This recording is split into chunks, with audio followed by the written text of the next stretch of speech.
Pembahasan selanjutnya adalah cermin. Cermin adalah suatu benda yang salah satu permukaannya dapat memantulkan cahaya secara teratur. Pengelompokan cermin terbagi atas 3. Yang pertama adalah cermin datar, yang salah satu permukaannya rata dan datar, serta dapat memantulkan cahaya secara teratur. Cermin cekung adalah cermin yang merupakan bagian bola dengan permukaan sebelah dalamnya dapat memantulkan cahaya secara teratur. Sedangkan cermin cembung adalah bagian bola dengan permukaan sebelah luarnya yang dapat memantulkan cahaya secara teratur. Cermin datar. Cermin datar adalah cermin yang permukaannya rata dan datar. Adapun sifat-sifat bayangan yang terbentuk pada cermin datar adalah maya, tegak, simetris dengan bendanya, jarak bayangan dan jarak benda ke permukaan cermin adalah sama, tinggi benda sama dengan tinggi bayangan. Adapun proses pembentukan bayangan pada cermin datar. Setiap proses pembentukan bayangan harus selalu menerapkan hukum Snellius pada pemantulan cahaya. Oke, langkah pertama adalah tentukan jarak titik. Misalnya, titik A dari cermin adalah S, digambarkan dalam bentuk garis hitam putus-putus. Kemudian kita gambarkan sebuah titik dengan jarak yang sama di belakang cermin datar. Ini cermin datar, belakangnya cermin datar. Nah, kita ukur dengan jarak yang sama. Inilah disebut dengan jarak bayangan atau S-aksen. Selanjutnya, kita gambarkan 2 berkas sinar datang sembarang ke permukaan cermin. Dengan menggunakan hukum Snellius, gambarkan sinar pantul masing-masing berkas sinar datang tersebut. Besar sudut sinar datang akan sama dengan besar sudut sinar pantul. Besar sudut sinar datang akan sama dengan besar sudut sinar pantul. Sini ada 2 berkas sinar. Sudut datang dan sudut pantul sinar pertama kita simbolkan dengan alfa, dan sudut datang dan sudut pantul sinar kedua kita simbolkan dengan beta. Kemudian kita tarik garis perpanjangan sinar pantul. Ini sinar pantulnya, kita tarik garis perpanjangan. Kemudian sinar pantul yang kedua kita tarik perpanjangannya berupa garis putus-putus sampai terdapat perpotongan di satu titik. Diperolehlah di titik A ini. Titik A aksen kita simbolkan sebagai titik A aksen. Nah, titik A aksen ini adalah bayangan dari titik A. Jadi, letak bayangan itu dibentuk dari perpotongan perpanjangan 2 sinar pantul. Nah, untuk bayangan pada benda 2 dimensi atau 3 dimensi juga dapat dilakukan dengan hal yang sama seperti pada benda titik, dengan menggunakan prinsip dari hukum Snellius pada pemantulan cahaya. Oke, misalnya ini ada suatu benda. Ini adalah botol susu. Ini kita melihat. Jadi ini ada sinar datang, maka akan dipantulkan dengan besar sudut yang sama dari garis normal. Ini sudut sinar datang harus besarnya sama dengan sudut sinar pantul. Kita tarik perpotongan. Kita tarik garis perpanjangannya, perpanjangan sinar pantul. Kemudian misalnya datang lagi, ini sinar datang, sinar pantul. Kita tarik perpanjangan sinar pantulnya. Sinar datang, sinar pantul kita tarik perpanjangannya. Nah, perpotongannya inilah yang dinamakan sebagai bayangan. Dan jaraknya dari cermin ke bendanya ini namanya S-aksen. Apabila 2 cermin datar disusun dengan sudut api tertentu, maka jumlah bayangan yang terbentuk akan lebih dari 1. Nah, misalnya seperti ini. Adapun rumus pembentukan bayangan 2 cermin datar adalah ditampilkan pada layar adalah N sama dengan 360 per alfa kurang 1. N di sini dalam pemantulan adalah jumlah bayangan, sedangkan tadi dalam pembiasan adalah indeks bias. Alfa adalah besar sudut apitnya. Kalau kita ingin mencari besarnya sudut antara 2 cerminnya, gunakan persamaan ini. Misalnya contoh soalnya, Misalnya sudut ini adalah 60 derajat. Tentukan berapa jumlah bayangan yang terbentuk oleh benda yang diletakkan di antara kedua cermin tersebut. Kita gunakan persamaan ini, 360 per alfanya 60 dikurang 1, maka didapatlah adalah 6 kurang 1, yaitu 5 buah. Kita lanjut ke latihan soal selanjutnya. Soal yang ke-7, sifat bayangan yang dibentuk oleh cermin datar adalah, pernyataan yang benar adalah, soal ke-8, Doni meletakkan sebuah lilin menyala di antara dua buah cermin datar yang membentuk sudut 45 derajat untuk percobaan pertama dan 90 derajat untuk percobaan keduanya. Maka jumlah bayangan yang terbentuk masing-masing adalah. Soal 9, Sony mula-mula berdiri pada jarak 130 cm di depan cermin datar. Jika Sony bergeser 70 cm ke belakang dan cermin digeser 60 cm menjauhi Sony, maka jarak bayangan Sony dari posisi semula adalah. Soal ke-10, perhatikan gambar berikut ini. Ada dua buah cermin datar disusun membentuk sudut seperti pada gambar. Benda diletakkan di antara dua cermin menghasilkan bayangan sejumlah ini. Jika sudut cermin diperkecil 30 derajat, maka jumlah bayangan yang terbentuk akan sebanyak berapa buah. Kemudian cermin lengkung. Cermin lengkung terbagi atas dua, yaitu cermin cekung yang disebut juga cermin konvergen karena memiliki sifat mengumpulkan cahaya, dan cermin kedua adalah cermin cembung atau disebut dengan cermin divergen karena sifatnya menyebarkan cahaya seolah-olah dari titik F atau titik fokus. Ini adalah cermin cekung dan yang ini adalah cermin cembung. Istilah-istilah pada cermin lengkung sebagai berikut. Vertex atau O adalah titik pusat permukaan pantul. Pusat kelengkungan atau C adalah pusat kelengkungan cermin. Jari-jari kelengkungan atau jari-jari cermin, ini jari-jari kelengkungan, bisa juga yang ini. Sumbu utama adalah garis lurus yang menghubungkan C dan O. Fokus utama adalah titik pada sumbu utama yang dilalui sinar datang yang sejajar sumbu utama, dan jarak OF, panjang dari OF ini disimbolkan sebagai F kecil atau jarak fokus. Adapun hubungan antara R dan F adalah 2 kali F, 1, 2 itu sama dengan panjang dari R. Maka F itu adalah setengah dari R besar. Untuk membentuk bayangan benda oleh cermin cekung digunakan 2 dari 3 sinar-sinar istimewa. Kenapa disebut istimewa? Karena sinar-sinar ini mudah sekali untuk digambar.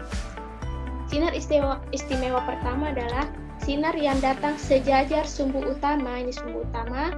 Sinar yang datang sejajar sumbu utama akan dipantulkan menuju ke titik fokus cermin. Kemudian sinar istimewa kedua, sinar yang datang melalui titik fokus akan dipantulkan sejajar sumbu utama. Sinar ketiga, sinar yang datang melalui pusat kelengkungan, ini pusat kelengkungan, akan dipantulkan kembali melewati titik pusat kelengkungan cermin. Sifat-sifat bayangan pada cermin cekung. Jika benda ditempatkan cukup jauh atau lebih jauh dari titik C, di belakang titik C. Nah, untuk mendapatkan sifat bayangan, perhatikan langkah-langkah berikut ini. Kita gunakan 2 sinar istimewa saja. Pertama, kita gunakan sinar istimewa pertama, sinar datang sejajar sumbu utama dipantulkan menuju ke titik fokus. Kemudian sinar kedua, ini tadi sinar yang pertama, sinar kedua, sinar yang datang melalui titik fokus dipantulkan sejajar sumbu utama.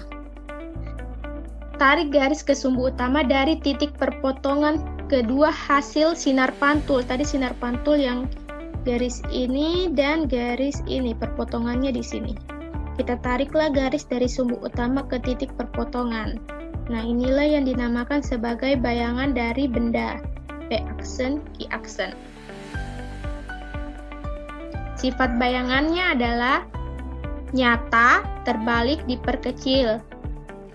Sekarang kalau bendanya diletakkan di pusat kelengkungan di titik C, kita gunakan lagi dua sinar istimewa pada cermin cekung sehingga diperolehlah sifatnya nyata, terbalik, sama besar dengan benda.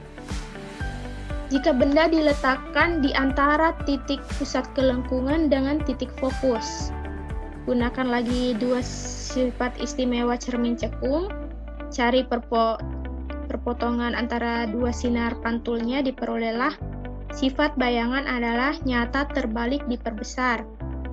Nah, kalau benda diletakkan di titik fokus cermin, nah ini perhatikan tidak terbentuk bayangan. Kemudian kalau benda diletakkan di antara titik fokus dan titik O pusat cermin,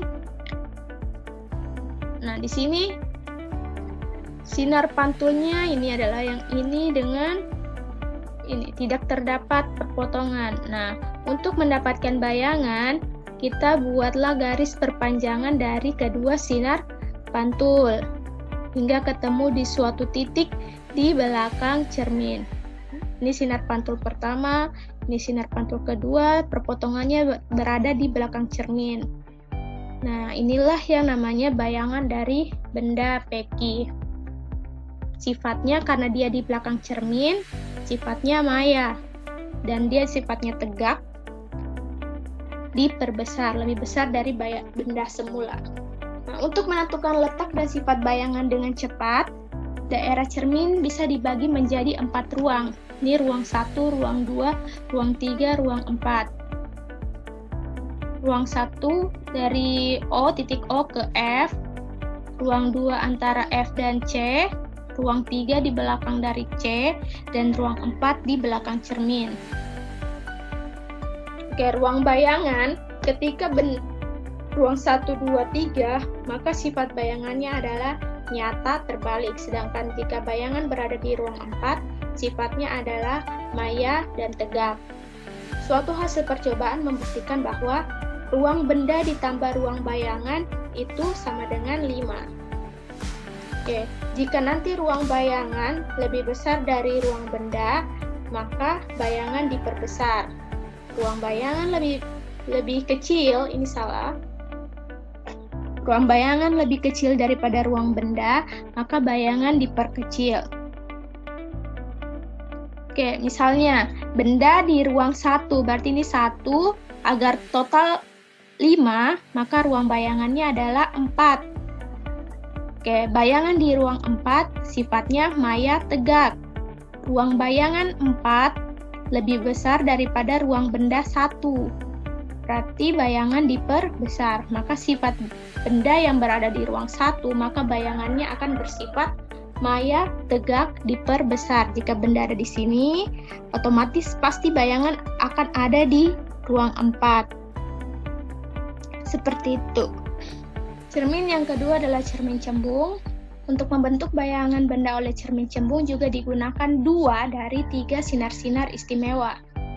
Sinar istimewa pada cermin cembung yang pertama adalah sinar datang sejajar sumbu utama akan dipantulkan seolah-olah berasal dari titik fokus cermin. Jadi untuk cermin cembung, titik fokusnya berada di belakang cermin. Ini belakang. Sinar istimewa yang kedua, sinar datang yang seolah-olah menuju ke titik fokus cermin akan dipantulkan sejajar sumbu utama. Sinar yang ketiga, sinar datang seolah-olah menuju ke pusat kelengkungan akan dipantulkan kembali dengan jalur yang sama, sehingga dia akan berhimpit. Nah, untuk sifat bayangannya, untuk benda yang terletak di depan cermin cembung dengan menggunakan 2 sinar istimewa pada cermin cembung, maka diperolehlah bayangan seperti ini. Ini adalah perpanjangan dari sinar pantul, perpotongannya terdapat di sini. Maka inilah bayangan yang terbentuk. Karena dia berada di belakang cermin, maka sifatnya adalah maya, tegak, dan diperkecil. Jadi sifat bayangan untuk cermin cembung selalu sifatnya adalah maya, tegak, diperkecil untuk benda yang disimpan di depan cermin cembung. Adapun rumus dari cermin, yang pertama, rumus hubungan letak bayangan, letak benda, S, letak bayangan S aksen dan titik fokus, dinyatakan oleh persamaan berikut ini, dengan F adalah 1/2 kali R. Nilai F untuk cermin cekung adalah positif, dan untuk cermin cembung adalah negatif. S aksen, ketika nilai S aksen kalian peroleh nilainya positif, maka sifat bayangan adalah nyata. Ketika S aksennya negatif, maka sifat bayangan adalah maya. Adapun perbesaran bayangan adalah perbandingan antara bayangan yang dibentuk dengan benda sebenarnya. Persamaannya seperti ini, minus S aksen per S atau sama dengan H aksen per H. Kita ke contoh soal pertama. Sebuah cermin cekung mempunyai jari-jari kelengkungan. Jari-jari kelengkungan R sama dengan 2M. Sebuah benda sejati ini maksudnya nyata, diletakkan pada jarak 1,5 meter di depan cermin. Di depan cermin itu selalu sifatnya nyata. Maka S-nya, jarak bendanya positif 1,5. Jika tinggi benda H sama dengan 5 cm, tentukan A, letak bayangan S aksen, B, tinggi bayangan H aksen, C, gambar pembentukan bayangan, dan D, sifat dari bayangan. Yang kita gunakan persamaannya, 1/F sama dengan 1/S tambah 1/S aksen. Oke, F-nya 1. Kenapa 1? Karena F adalah setengah dari R. R-nya adalah 2. Jadi setengah dari 2 adalah 1. Jarak bendanya 1,5 meter dan S aksen yang kita cari. Oke, kita pindah ruas. Karena kita mau cari S aksen, maka 1/1,5 pindah ruas bersama dengan 1/1. Kemudian kita lakukan operasi secara matematika. Samakan penyebutnya, diperoleh persamaan ini. Kemudian kita lakukan operasi pengurangan, dapatlah 0,5/1,5. Maka S aksen adalah 1,5 bagi 0,5. Ini kan dibalik aja. S aksen per 1, berarti 1,5 bagi 0,5 dapatlah 3 meter. Karena S aksennya positif, maka sifatnya nyata. M sama dengan minus S aksen per S. Kita mau cari nilai dari H aksen, maka kita gunakan saja persamaan yang ini, 2 ini. Maka S aksennya kan 3, minus 3 per S-nya 1,5, H aksen per 5. Kita lakukan operasi kali silang. 1,5 H aksen sama dengan minus 15, kemudian minus 15 bagi 1,5 sama dengan minus 10 cm. Kemudian pembentukan bayangan. Oke, kita gunakan 2 sinar istimewa. Pertama, bendanya berada di 1,5 meter, berarti titik fokusnya kan 1 meter. Bendanya ada di antara titik fokus dan pusat kelengkungan. Berarti di sini 1,5. Gunakan sinar istimewa pertama dan sinar istimewa kedua. Bayangannya berada di 3 meter dari cermin. Dengan bayangannya minus 10. Minus ini artinya dia terbalik. Berarti bayangannya sifatnya nyata, terbalik, dan diperbesar. Jadi dari gambar kita bisa dapat sifat bayangan, dari jawaban ini juga kita bisa dapat sifat bayangannya. Soal yang kedua. Sebuah benda diletakkan 30 cm di depan cermin cembung berjari-jari 30 cm. R-nya berarti minus 30. Kenapa minus? Karena cermin cembung itu fokusnya dan jari-jari kelengkungannya berada di belakang cermin. Maka F-nya adalah setengah dari R, berarti minus 15 cm. Kemudian S-nya 30 cm. Masukkan ke persamaan dan lakukan operasi seperti contoh soal sebelumnya, sehingga diperolehlah minus 10 meter. karena S-aksennya minus, maka sifatnya maya. M minus S-aksen per S, minus dari minus 10 per 30, dapatlah 1/3. Karena positif, berarti sifatnya tegak. Karena kurang dari 1, maka sifatnya diperkecil.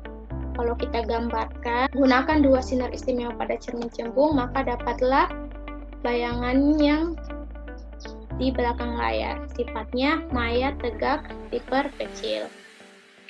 Kerjakan latihan soal berikut ini.